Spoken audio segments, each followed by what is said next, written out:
My name is Amanda, and today I'm going to teach you a strategy to improve your fluency in English. And it's called the active reading strategy. Now, this strategy is really important for improving your English, and it's a way to learn English in context. That means that you learn English through meaningful, real situations, through the real text. So you can learn English by reading blogs, or by reading books that you like, or reading how-to websites. There are so many ways that you can practice active reading, and this will help you. Now, a couple of benefits of active reading is that you learn vocabulary and phrases.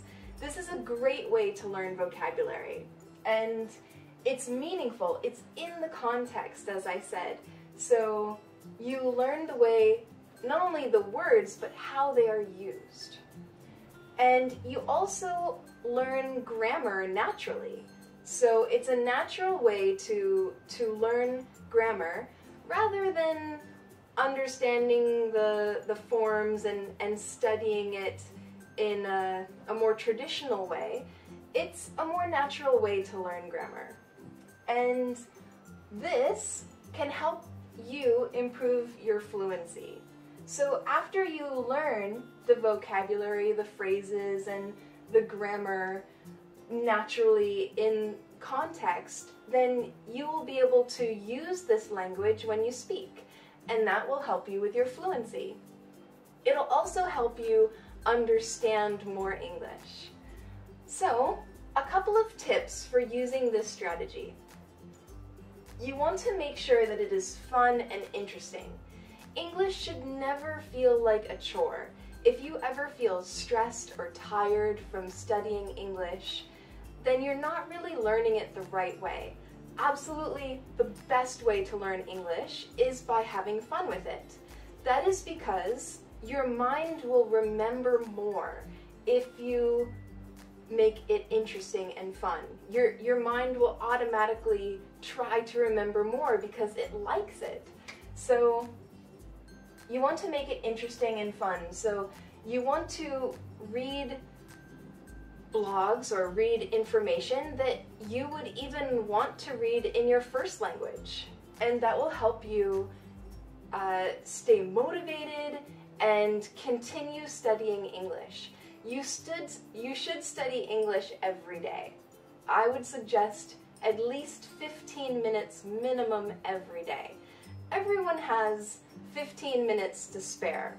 Now, of course, if you can study more, that's even better. So you can study for an hour every day and try to practice many different skills like reading, listening, speaking, and writing. But today we're focusing on reading. But this is not just for reading. This will help you in other areas because all of the skills are connected. Now, you also want to make sure it is just above your level. That means when you choose something to read, you should understand 90% of it at least. If you don't understand a lot of it, then it's too hard for you. If you understand 99% of it, then it's probably too easy.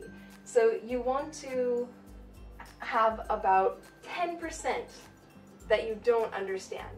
That way you can use the words and phrases around the word you don't understand, and you can try to understand the meaning in the context, you know? So that's another benefit of using this strategy, is it's another way that you learn it naturally. Sometimes if you just look at one word, you might not understand its meaning. But if you look at the word in a paragraph or in text, in an article, then you can understand, you can kind of understand or guess the meaning based on what it's talking about. So, let's get into what is active reading. So active reading is where you choose text and you highlight, underline, and take notes.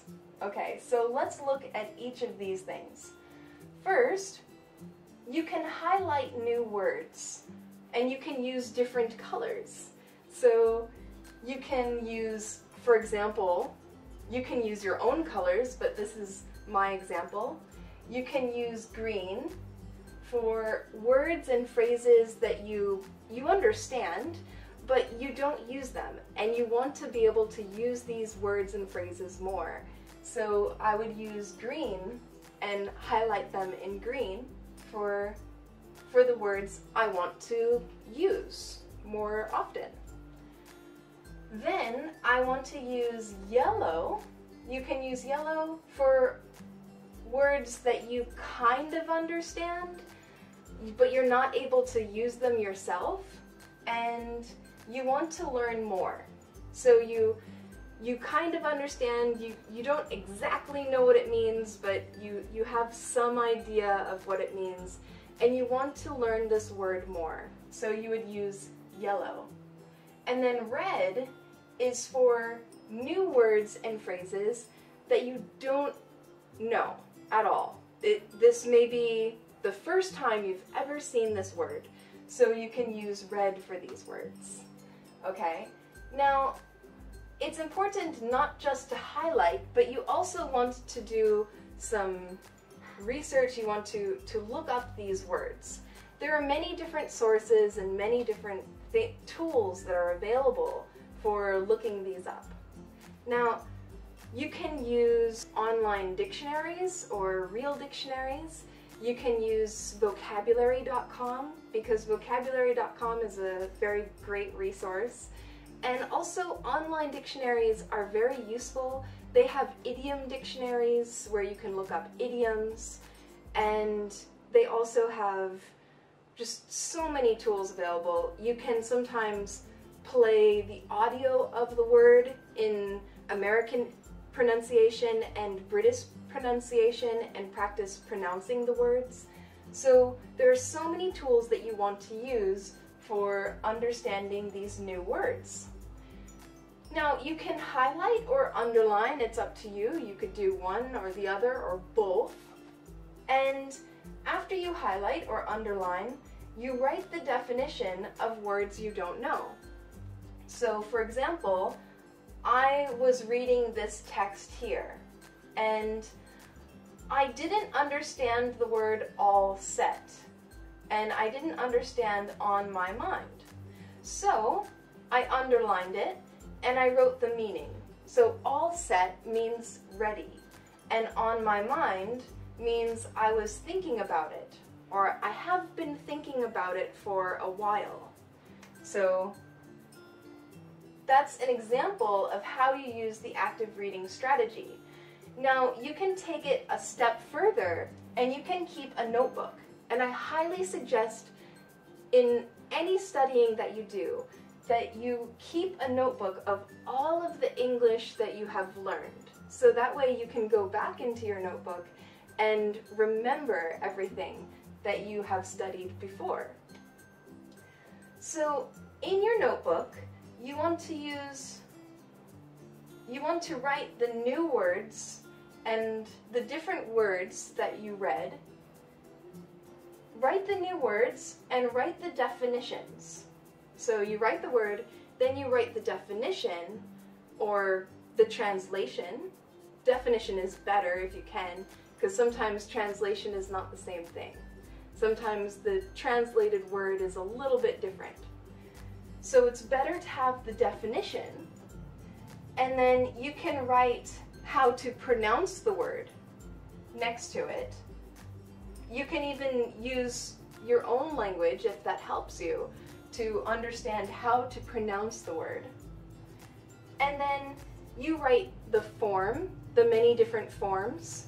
So some words have different forms. There are different verb tenses for verbs, or there are differences. There'll be one word and different ways to say that one word. So that's what I mean by forms. And then the most important thing that I have here, and I underlined this, is you write personal example sentences. So you write example sentences that are very personal to you.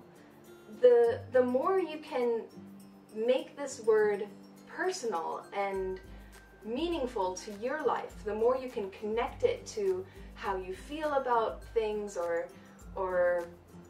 what you remember about your life, use it, connect your memories to this word. The more personal you can make it, the easier it will be for you to remember that word. Okay, so I hope this helped you in active reading. And again, you want to use this to improve your fluency because you're naturally learning vocabulary and grammar when you do active reading. So even if you're just practicing speaking, I still highly suggest using this strategy. And I hope that was helpful for you. Please tell me in the comments below what kind of articles you like to read and how you are using this strategy, and if it is working for you. Please post that in the comments below. And for more videos on learning English and the IELTS test, please subscribe to my channel. Thank you!